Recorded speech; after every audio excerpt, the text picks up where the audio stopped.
Listo, gracias, buenos días a todos y a todas. Voy a empezar con la pantalla pequeña, después la hago más grande. Estoy muy contento con la posibilidad de hablar con ustedes y hacer esta conexión con Argentina y otros países y mis amigos de la Universidad de Brasilia. Mi nombre es Gabriel Medina, trabajo para la Universidad de Brasilia y también en nuestro programa de posgrado en agronegocios. Mi tema es la participación de los grupos de las empresas domésticas, ¿no? En el caso de Brasil, ante las multinacionales extranjeras en los sectores agroindustriales del agronegocio, que son los que mejor pagan. Y la idea es estudiar y evaluar un poco las lecciones que tendremos para el emprendimiento agroindustrial en países en desarrollo, como el caso de Brasil y otros de Sudamérica. Esto tiene que ver con la oportunidad que genera el crecimiento del agronegocio en nuestra región, y esto genera oportunidades para inversiones de toda forma, ¿no? Inversiones en la producción primaria mismo de la agricultura, de las commodities, pero también oportunidades para inversiones en los sectores agroindustriales. Y este es mi tema de más interés. Y en estos sectores de agronegocio quiere decir las semillas, los abonos, los agroquímicos, las máquinas. La idea es mirar cómo podemos avanzar en estos sectores que no son de producción primaria, son más bien de industria, ¿no? Pero conectado con el agronegocio. Y la pregunta que tengo en esta ponencia es cómo nosotros podemos aprovechar estas oportunidades para el desarrollo agroindustrial en el sur, ¿no? Esta es la pregunta de esta presentación que voy a hacer, que es muy corta, son ocho pantallas nomás.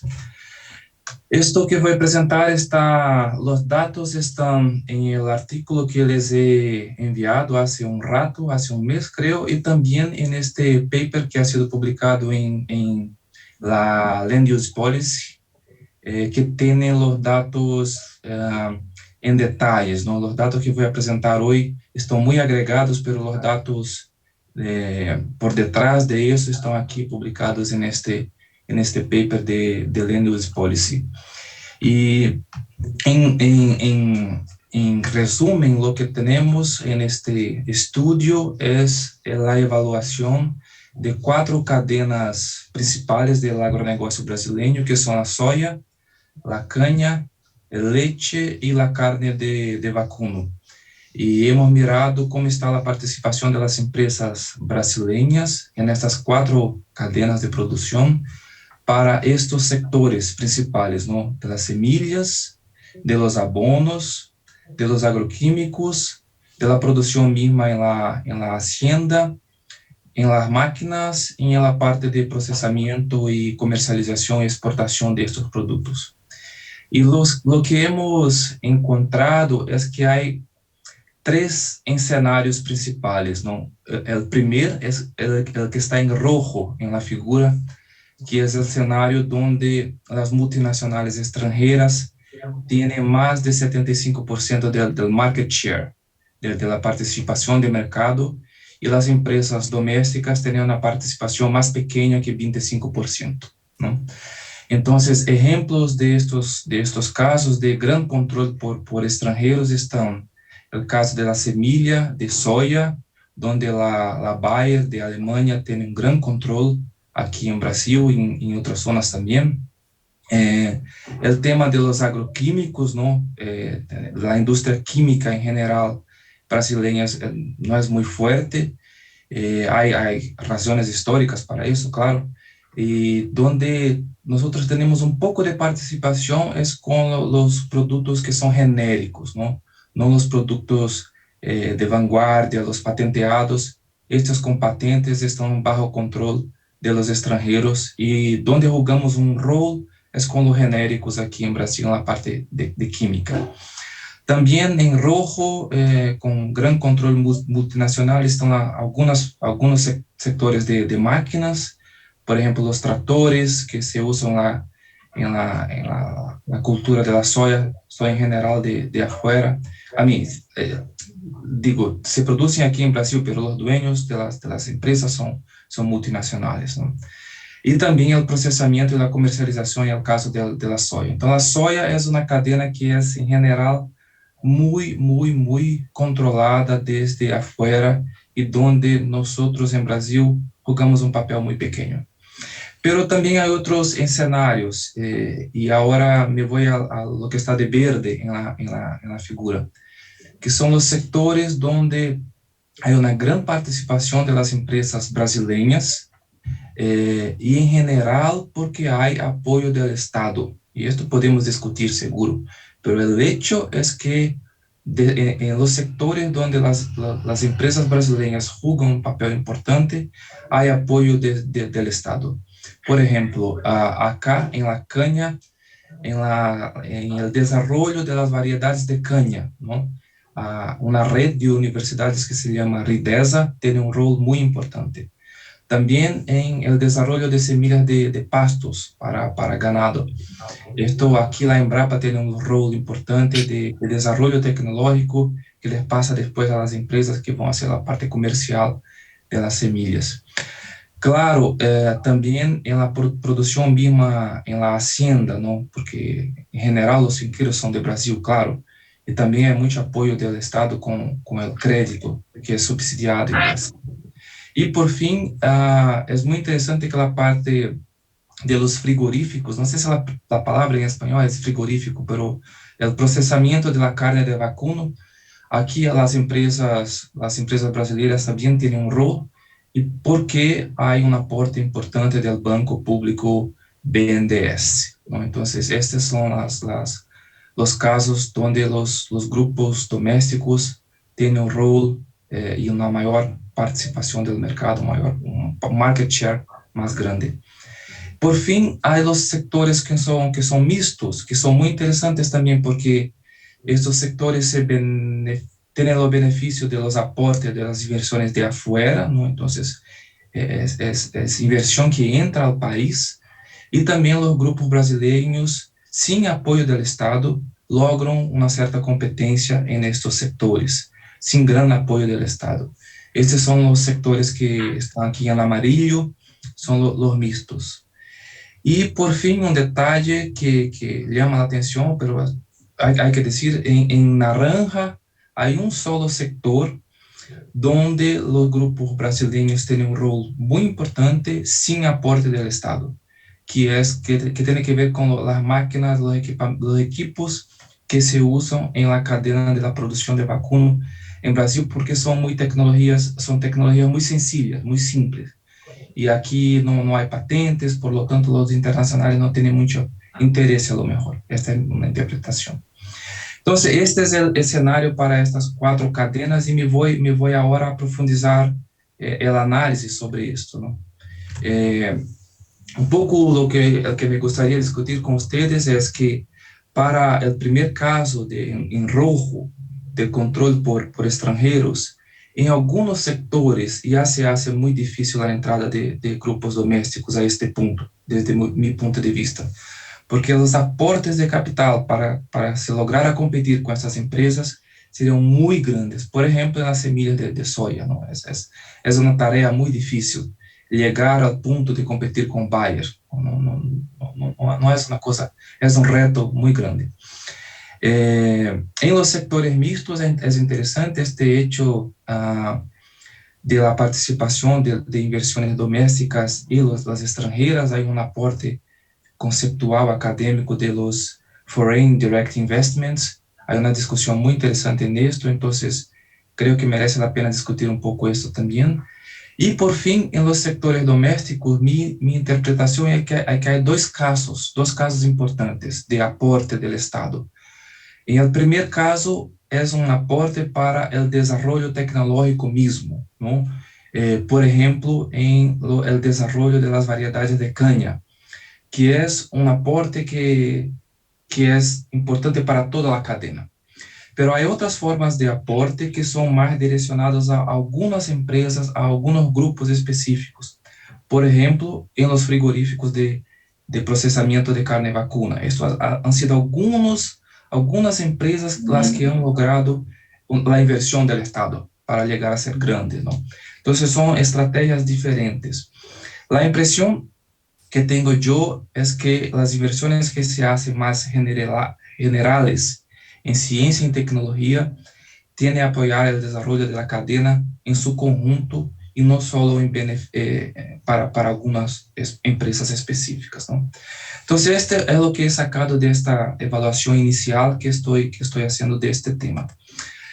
Para este taller que plantea dos temas muy interesantes, ¿no? Que son los problemas y las perspectivas, creo que las lecciones son: desde el punto de vista de los problemas actuales, hay un reto, que es la baja participación de grupos domésticos en los sectores agroindustriales, que son los que mejor pagan al fin, ¿no? Porque ahí hay más escala de producción y todo eso. Y de esto se saca que, como perspectivas para nosotros, hay oportunidades de crecimiento, de inversión en los segmentos mixtos, donde los grupos domésticos todavía juegan un rol, y también hay nuevos segmentos como el de bioinsumos, que no es nuevo per se, pero sí que está creciendo recién, ¿no? Como han mencionado Mariana y Rosa, por ejemplo. Hay un crecimiento recién en estos sectores. Y también para nosotros de la universidad, creo yo que hay una oportunidad que hay que aprovechar de preparar los estudiantes para este tema, que es el emprendimiento agroindustrial, para que los estudiantes mismos se den cuenta de la oportunidad que hay, ¿no? Entonces, esos son los dos temas que quiero hablar un poquito más y ya termino. Los próximos pasos de esta frente de trabajo, ¿no? Que la hago con algunos amigos, es una investigación acerca específicamente de ese sector de bioinsumos que está creciendo mucho en Brasil ahora, y es un sector que yo no conozco muy bien. Y me parece interesante mirar con un poco más de detalle este sector específicamente.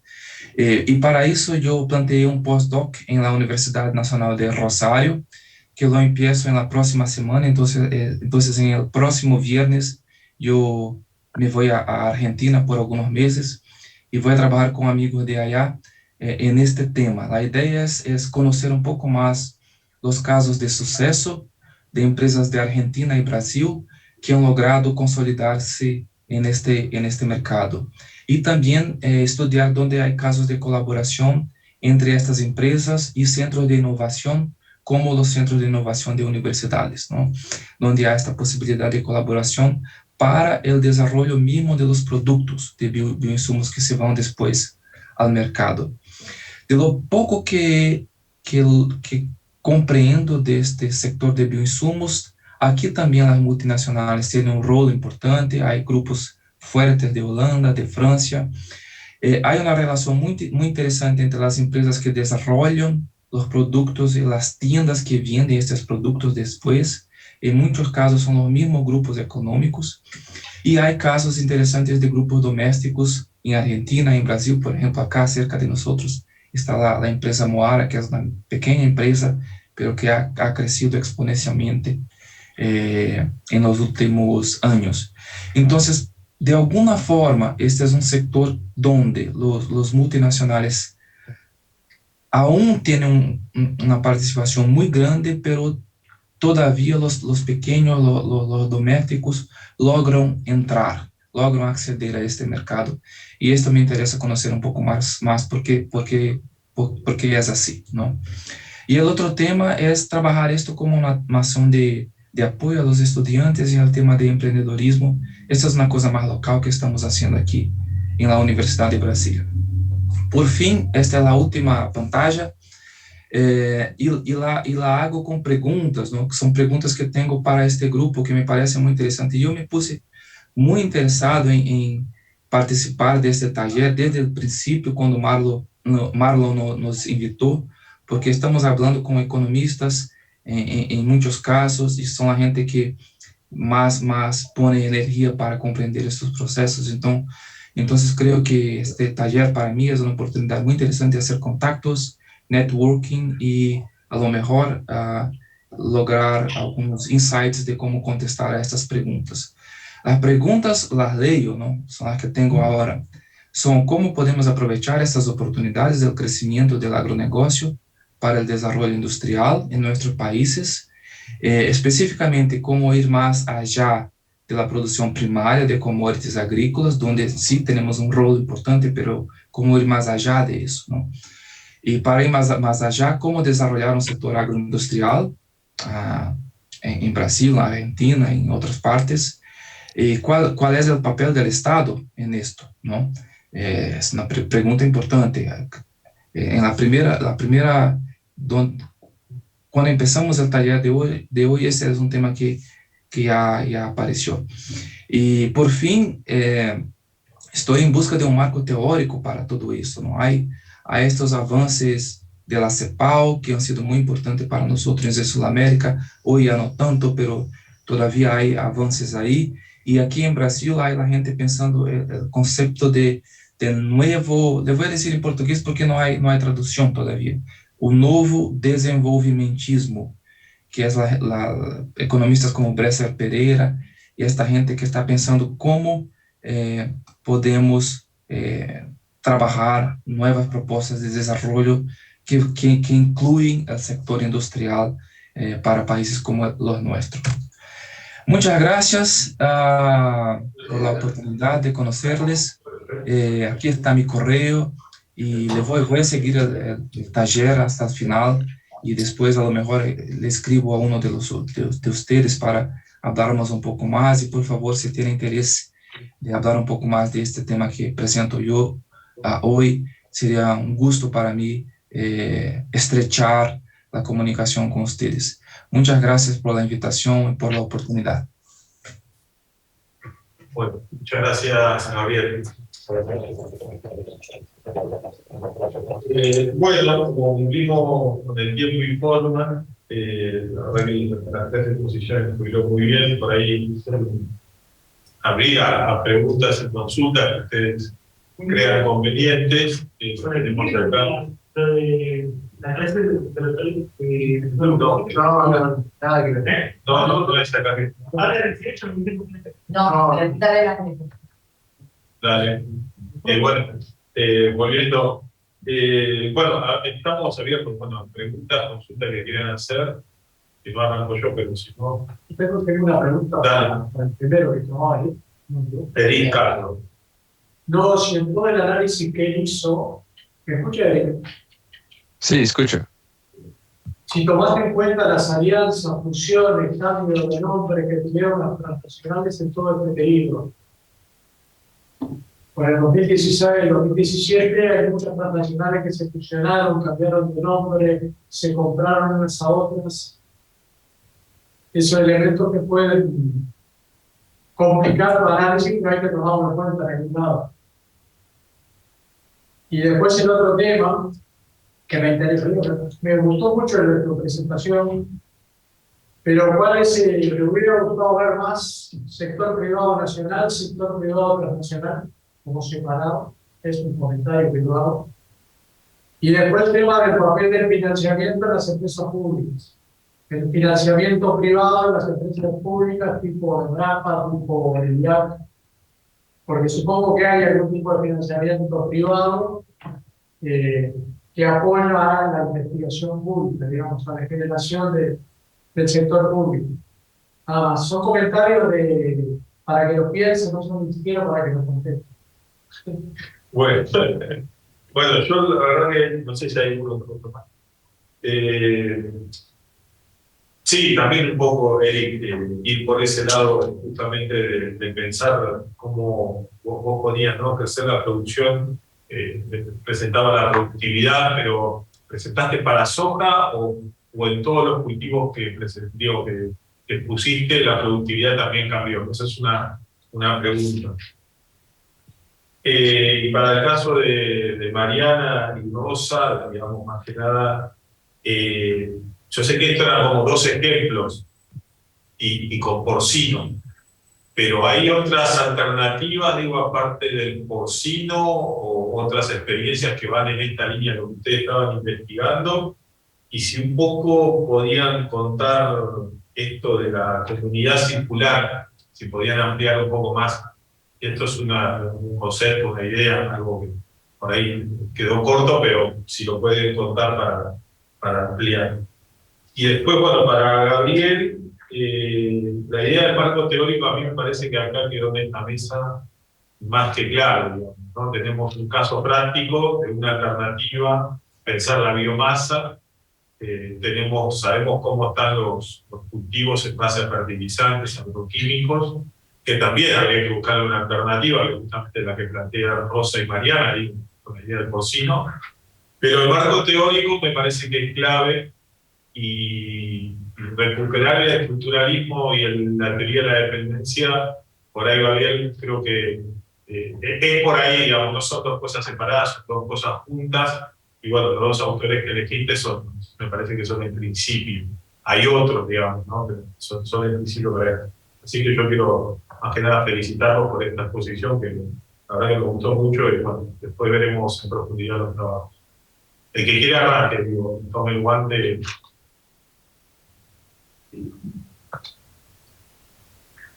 No sé si hay que habilitarlos o.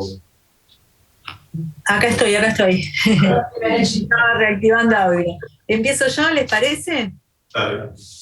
Bueno, no, para comentar un poquito respecto de la pregunta, en realidad nosotros lo que planteamos es el aprovechamiento de excretas, de porcino,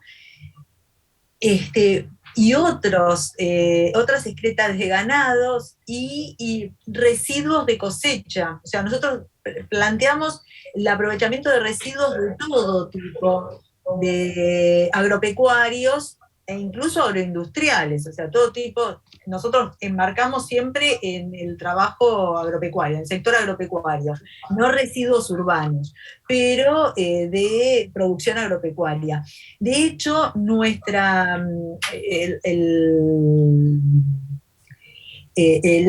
las estimaciones de potencial que estuvimos mostrando de otro trabajo, ¿no es cierto?, de ese trabajo que yo mencionaba de Lima, está calculado con aprovechamiento de residuos de cosecha de trigo, maíz, soja, donde calculamos, ¿no?, a partir de la cosecha, la base aérea, y restándole la producción sale el residuo, o sea que remoción del 50% de esos residuos de 3 cultivos, y el aprovechamiento de excretas sí de porcino y tambo, o sea, bovino tambo, por una cuestión de facilidad en la recolección. Pero en nuestra propuesta, en estas dos propuestas que nosotros hacemos, que una es más de muy pequeña escala y la otra de mediana escala, nosotros lo que planteamos es el aprovechamiento de todo tipo. No estamos haciendo un análisis de cuánto tendría que llevar cada productor agropecuario, sino lo requerido para el tamaño de biodigestor, de todo tipo de residuo agropecuario.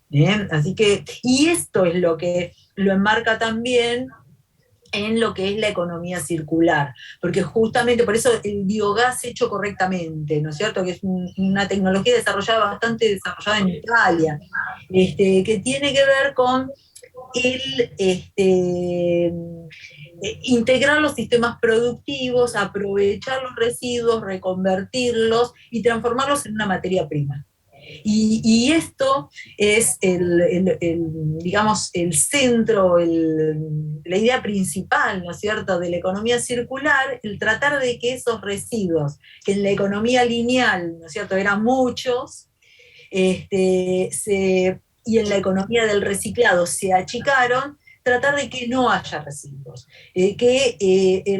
Yo recuerdo una imagen del de la actividad productiva, ¿no es cierto? Sale la flechita hacia el tacho de basura y se hace circular esa flechita. O sea, el residuo vuelve a ser materia prima. Es de alguna manera transformar esa dotación de factores productivos en ilimitada, ¿no es cierto? Porque volvemos a reutilizar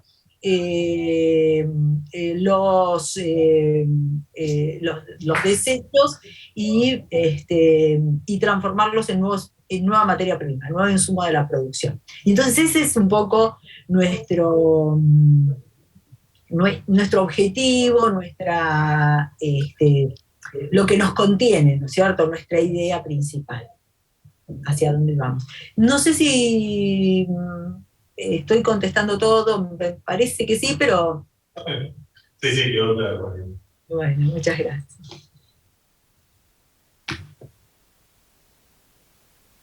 Dale. ¿Quer decir? Yo no comprendí tan bien las preguntas. Vamos a tener que traducir.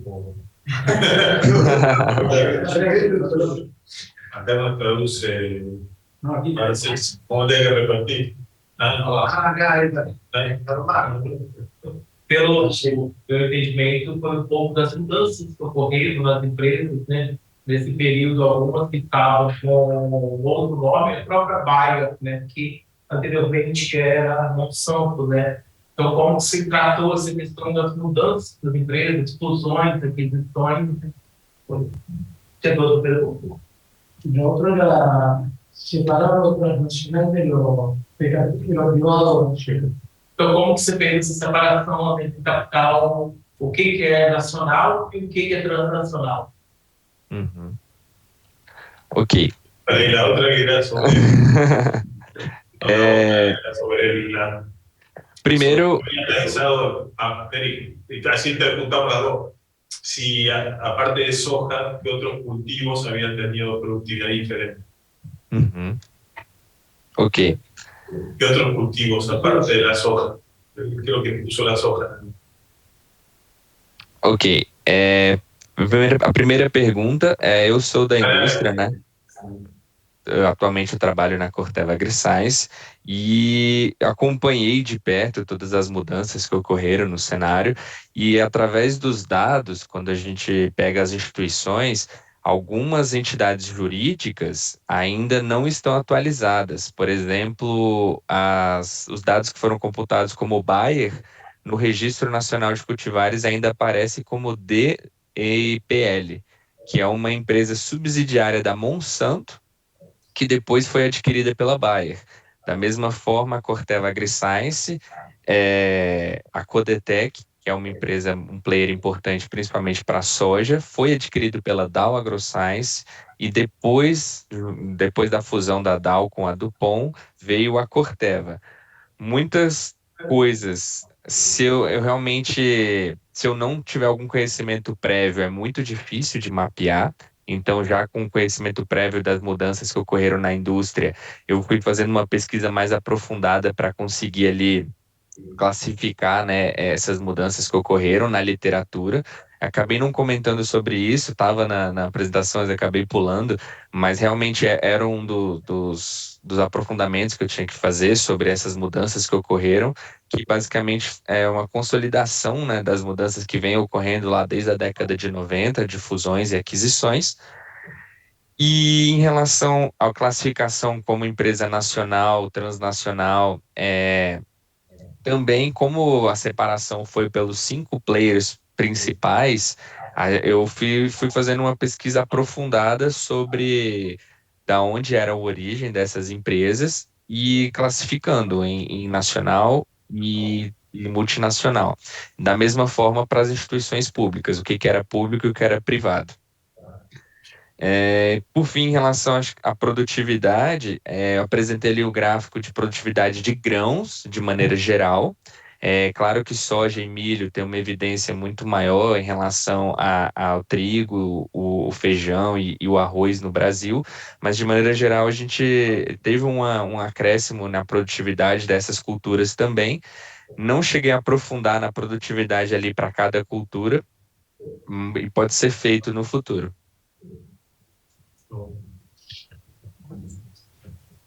Creo que para mí ha sido el tema del marco teórico, ¿no? Entonces, es más una pregunta que tengo y tiene el colega que mencionó también. Entonces, que sigamos en el taller y vamos a escuchar los amigos y conocer un poco más, porque creo que de este grupo sí se puede sacar algo conceptual interesante para el desarrollo regional, ¿no? Entonces, tengo muchas ganas de seguir en contacto y hablar un poco más de eso, porque yo no soy economista, entonces, pero me gusta estudiar y me gusta leer los trabajos de ustedes. Entonces, no tengo la pretensión de yo mismo desarrollar un marco conceptual, solo quiero que se encaje en lo que estoy buscando y ya estoy contento, ¿no? Entonces, creo que de ese taller a lo mejor sale algo. Gracias. Para Gabriel, que acabas de hablar, José Pierre, y justamente, digamos, te felicito por el trabajo, por tratar de buscar un marco conceptual para entender qué es lo que está pasando, digamos, que discuta la ideología dominante en cuanto a cómo funciona el agro. En ese sentido, ahora por la tarde, se presenta un trabajo que también trata de buscar ese tipo de, digamos, de encuadre teórico para discutir. Así que sería interesante, pero lo hacemos para la Argentina, y sería interesante si coincide con el Brasil y tomamos en cuenta la teoría de la dependencia en Cardoso Paletti, ¿no? Y hablemos de Frank, que es la clásica, a ver en qué medida se adapta a la circunstancia actual de América Latina. Por eso, digamos, seguramente estaremos en contacto. Quédate, Carlos. Marlon, ¿quieres hacer una pregunta para eso? Sí. Solo para agradecer los invitados de Brasil que están acá, Gabriel y Eric, muy buena la participación también.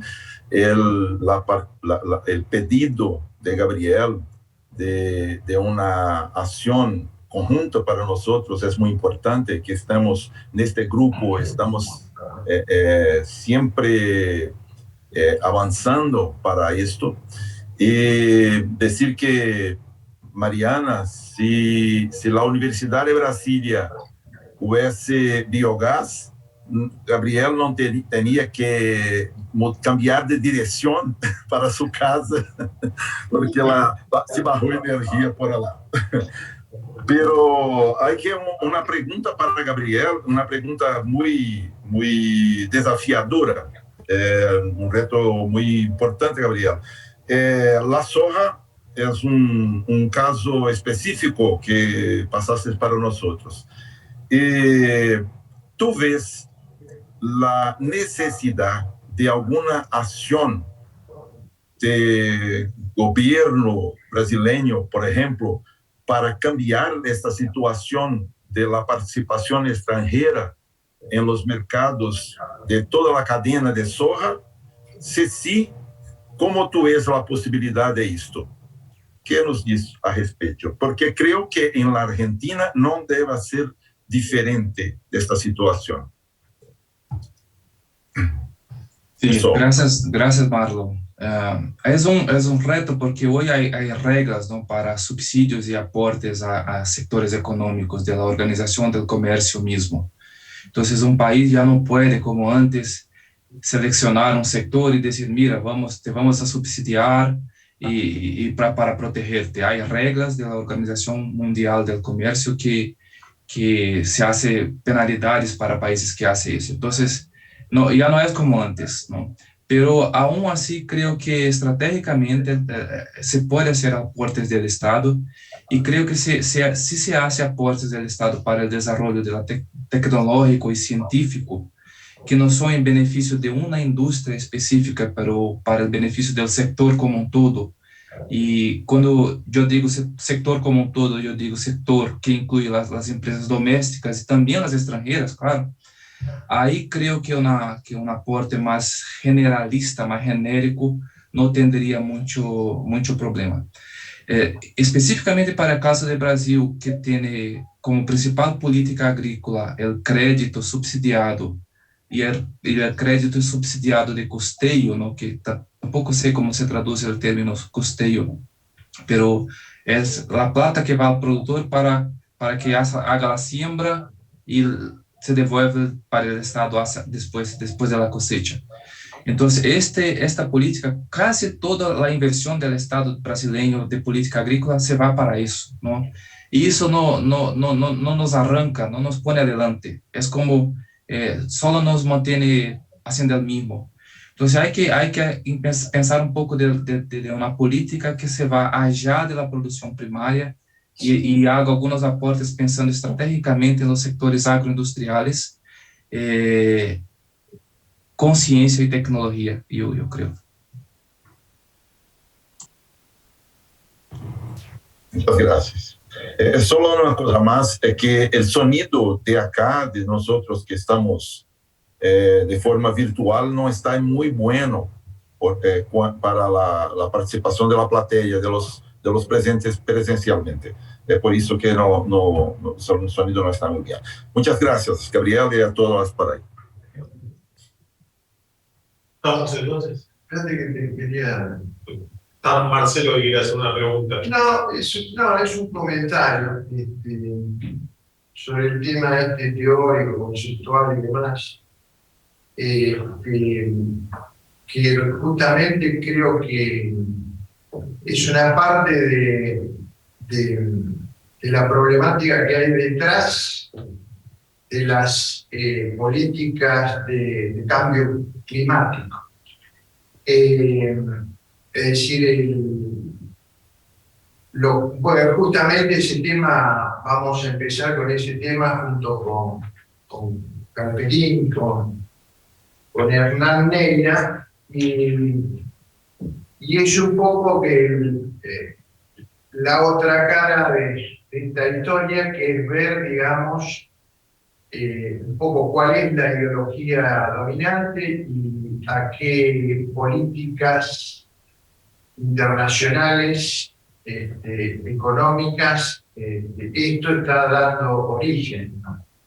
Y que, digamos, plantea la necesidad de una estrategia alternativa de los países periféricos para enfrentar justamente esa ideología dominante y las políticas han quedado bien. Bueno, pero ahora lo vemos, por eso te quería.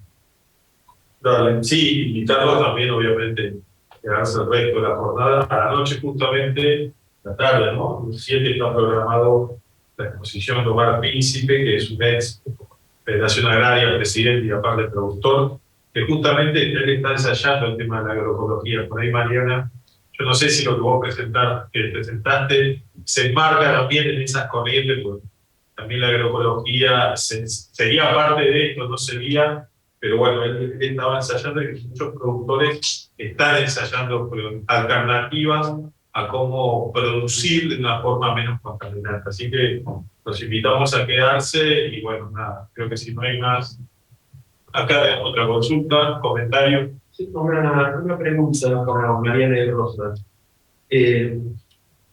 Si compararon con la alternativa, como por ejemplo, como hablar de y lo compararon con energía solar, como parámetro de comparación de tanto de generación como de servicios.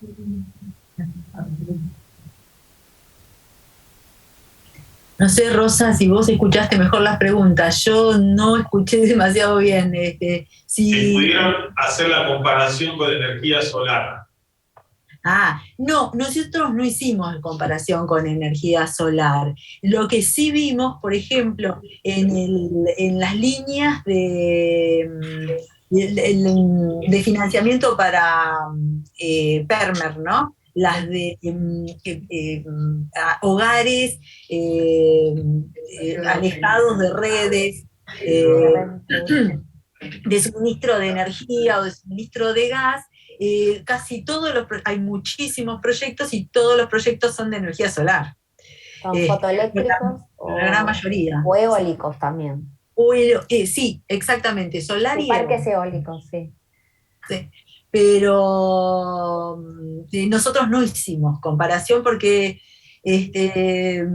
nosotros estamos ahí con esos residuos que queremos darle algún valor. Entonces, nuestra meta va por ahí, nuestro objetivo va por ahí. E incluso, hoy a la mañana hablábamos con Rosana esto, que debido a las dificultades que se presenta después en la puesta en marcha de este tipo de biodigestores, que encarecen todavía por encima, ¿no es cierto? Rosana puede hablar mejor de esto.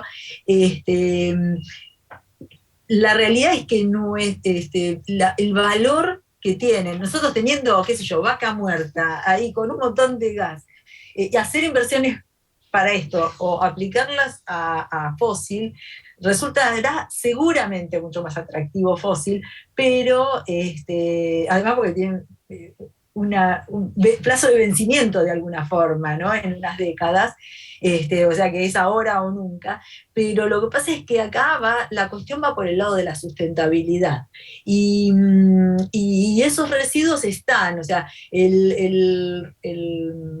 la remoción de los residuos de cosecha tienen una función, ¿no es cierto? Pero la excreta de ganado hay que recolectarlo. Entonces, ahí, por ese lado, aprovechamiento, y en el hecho de cumplir con los compromisos internacionales de Argentina en cuanto a sustentabilidad, que van a tener que compensar mayores emanaciones, ¿no es cierto?, de gases del efecto invernadero si se quiere aprovechar el fósil disponible. Entonces, va por ese lado. Nosotros no hemos comparado, no, la verdad que no nos surgió tampoco la idea, pero tomamos nota, ¿no es cierto? Porque por ahí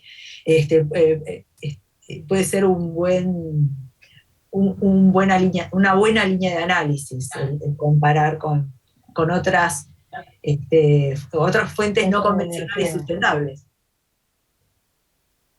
Pero nos quedan los residuos ahí, ¿no es cierto? Dando vuelta. Bueno, vamos entonces.